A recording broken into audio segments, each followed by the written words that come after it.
वो है जो मैसेज हमारे पास मिलता है वो मैसेज हम फील्ड तक लेकर जाएं, और वो मैसेज तो यहीं रह जाता है। जो 15-16 साल के बच्चे, 17-18 साल के बच्चे थे, वो कहते कांसीराम को, कहते आप तो ऐसे डांट रहा जैसे कांसीराम होता है। और वो बच्चे कांसीराम जिंदाबाद, कांसीराम जिंदाबाद ला के नारे लगा रहे हैं। और जब कांसीराम उनको कह रहा है कि आप ये श्राद्ध क्यों करते हैं, वो उसको कहते हैं आप तो ऐसे डांटता जैसे कांसीराम होता है। उन्होंने तो कांसीराम को देखा नहीं था, क्योंकि जब फील्ड में चलना होता है तो हालात कुछ और होते हैं। जब स्टेज पर भाषण देना होता है उस समय हालात कुछ और होते हैं। जिन लोगों ने वो काम किया है वो लोग ही राइट ढंग से आपको बता सकते हैं कि ये जो कारवां है ये कहां से चला था और आज कहां पहुंचा हुआ है।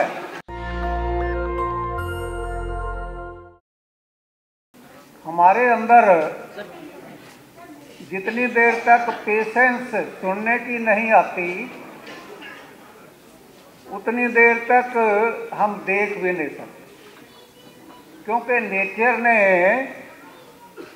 इसीलिए हमें बोलने के लिए एक मुंह दिया है और सुनने के लिए दो कान दिए हैं। कुदरत कहती है सुनो ज्यादा बोलो कम, लेकिन हम इसके उल्ट चल रहे हैं। हम बोलते ज्यादा हैं, सुनते कम है। मेरी आप साथियों से बेनती है कि मैं जो बोलना होता है वो तो अमूमन मैं केडर कैंप में ही बोलता हूँ। ये लेक्चरबाजी में मेरा ज़्यादा विश्वास नहीं है, लेकिन मैं आपको बताना चाहता हूँ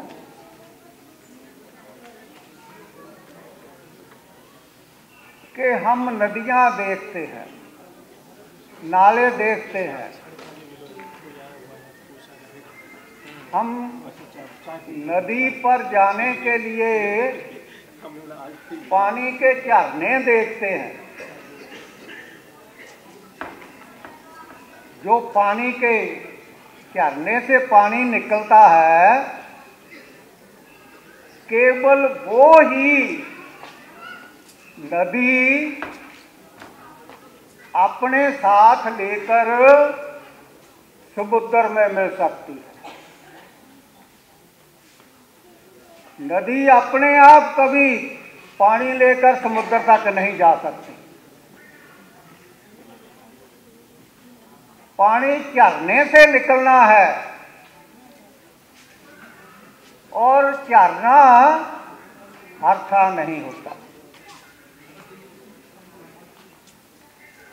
हमें जितनी देर तक बेसिक चीज को नहीं समझते उतनी देर तक ये जो सोशल चेंज की मुहिम है इसको हम मंजिले मकसूद तक नहीं ले जा सकते, क्योंकि हम नदी बनकर समुद्र तक जाना चाहते हैं। वो भले लोग को बेशक सारे नदियां आ जाए, नदी में पानी कहां से आना है? पानी तो झरने से निकलना है। झरना अपने आप समुद्र तक नहीं जाता, अपने आप झरने मिलकर अपना पानी नदी को देते हैं और नदी फिर वो पानी अपने साथ लेकर समुद्र के साथ जाकर मिलती है। अभी हम सोशल चेंज के द्वारा भारत देश में रेवोल्यूशन लाना चाहते हैं।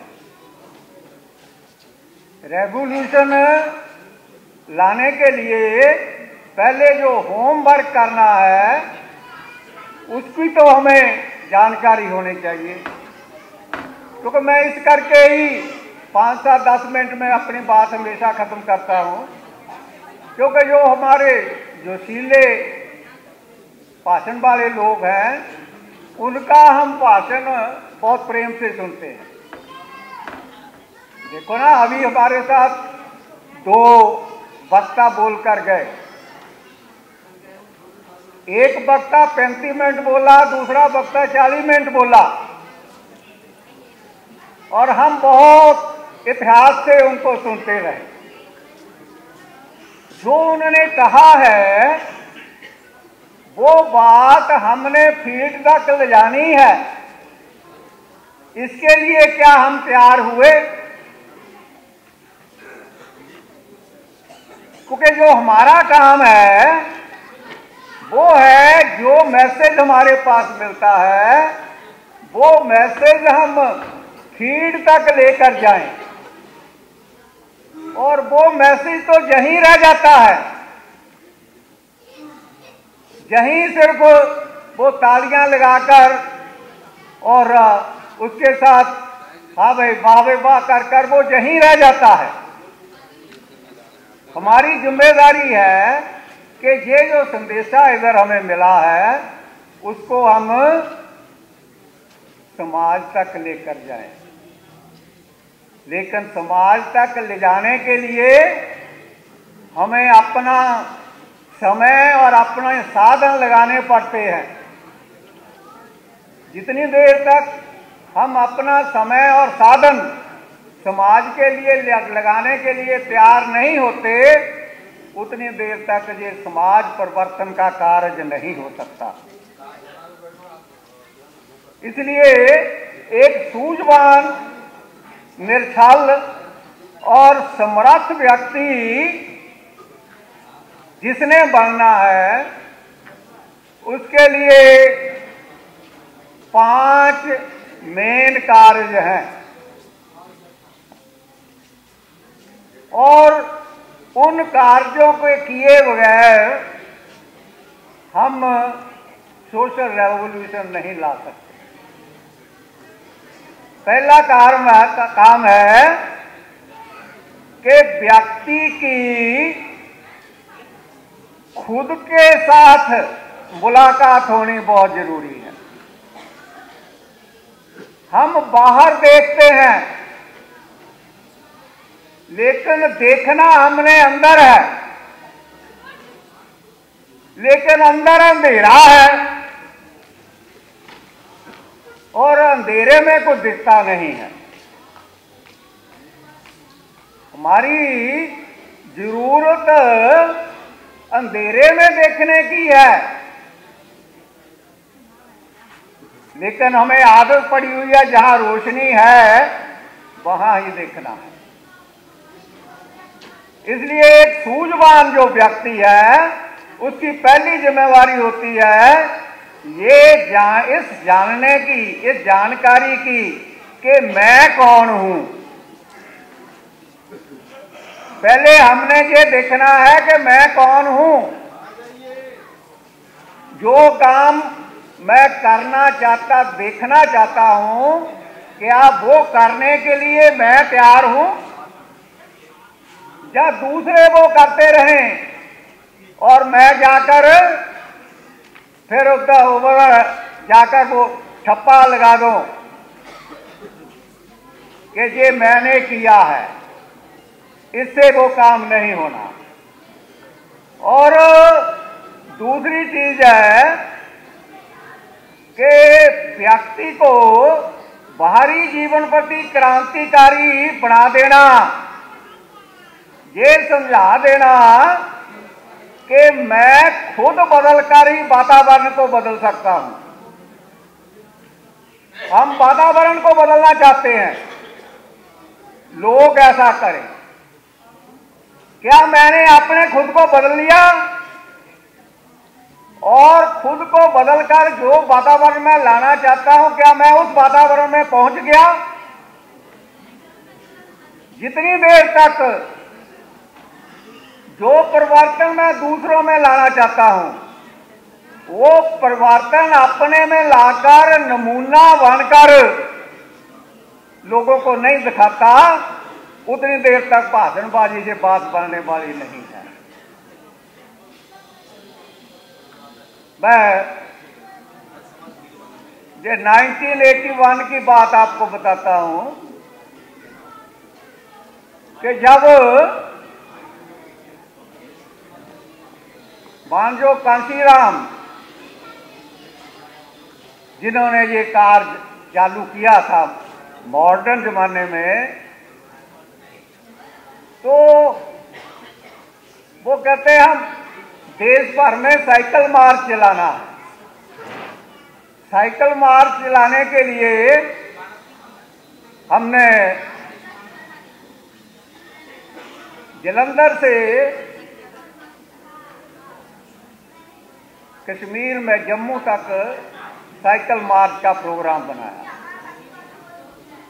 और उस प्रोग्राम में कुछ नौजवान बच्चे 100-150 उधर से इकट्ठे किए, उनको साइकिल दिया, साइकिल पर चल रहे हैं। और कांशीराम जी के पास तो कार थी, बाकी तो सब साइकिलों पर चल रहे थे। और हम पठानकोट नाइट स्टे करने के बाद जम्मू के लिए चले। जम्मू का डिस्टेंस पठानकोट से लगभग 93 किलोमीटर है और चढ़ाई है ऊपर को, हिली एरिया है, पठानकोट से ऊपर आ जाता है। अभी जथा लेकर मैं चल रहा पठानकोट से, तो एवरेज जो साइकिल की स्पीड होती है वो 12-13 किलोमीटर चलती है 1 घंटे की। अभी पठानकोट से वो 93 किलोमीटर जो है, अगर नॉर्मल प्लेन एरिया है तब भी उसके लिए 10 घंटे लगने चाहिए थे। अभी उधर से लेकर साइकिल मार्च वाले आए नहीं, हम चल रहे हैं, चलते जा रहे हैं और सिर्फ एक दफा खाना खाकर रास्ते में हम वहां आगे बढ़े। तो उधर से कांशीराम जी देखने आ गए कि आए क्यों नहीं अभी तक। जम्मू से वो आ रहे हैं और मेरे को जब वो मिला, जब जरा जो हमारा साइकिल का मैं तो साइकिल उनके जथे के साथ ही थे, साथ ही था, साइकिल के साथ ही मैं भी जा रहा था। तो उनको लाइन अप कर रहा था मैं, इतनी देर से कांशीराम जी आ गए आगे से। वो कुछ लड़के थोड़े शरारती भी होते हैं, वो एक दूसरे के साथ थोड़ा शरारत कर रहे थे। तो कांशीराम जी ने उनको डांटा, ये क्या कर रहे हैं। तो वो लड़के जो थे, बच्चे जो 15-16 साल के बच्चे, 17-18 साल के बच्चे थे, वो कहते कांशीराम को, कहते आप तो ऐसे डांट रहा जैसे कांशीराम होता है। और वो बच्चे कांशीराम जिंदाबाद, कांशीराम जिंदाबाद ला के नारे लगा रहे हैं। और जब कांशीराम उनको कह रहा है कि आप ये शरारत क्यों करते हैं, वो उसको कहते हैं आप तो ऐसे डांटता जैसे कांशीराम होता है। उन्होंने तो कांशीराम को देखा नहीं था।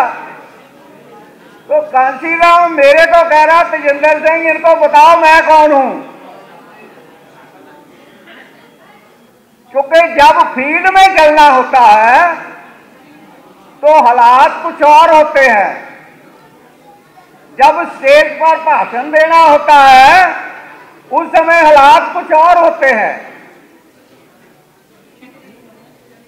क्योंकि जब हम फील्ड में जाकर काम करते हैं तब पता लगता है कि कैसे सोशल रेवोल्यूशन आता है।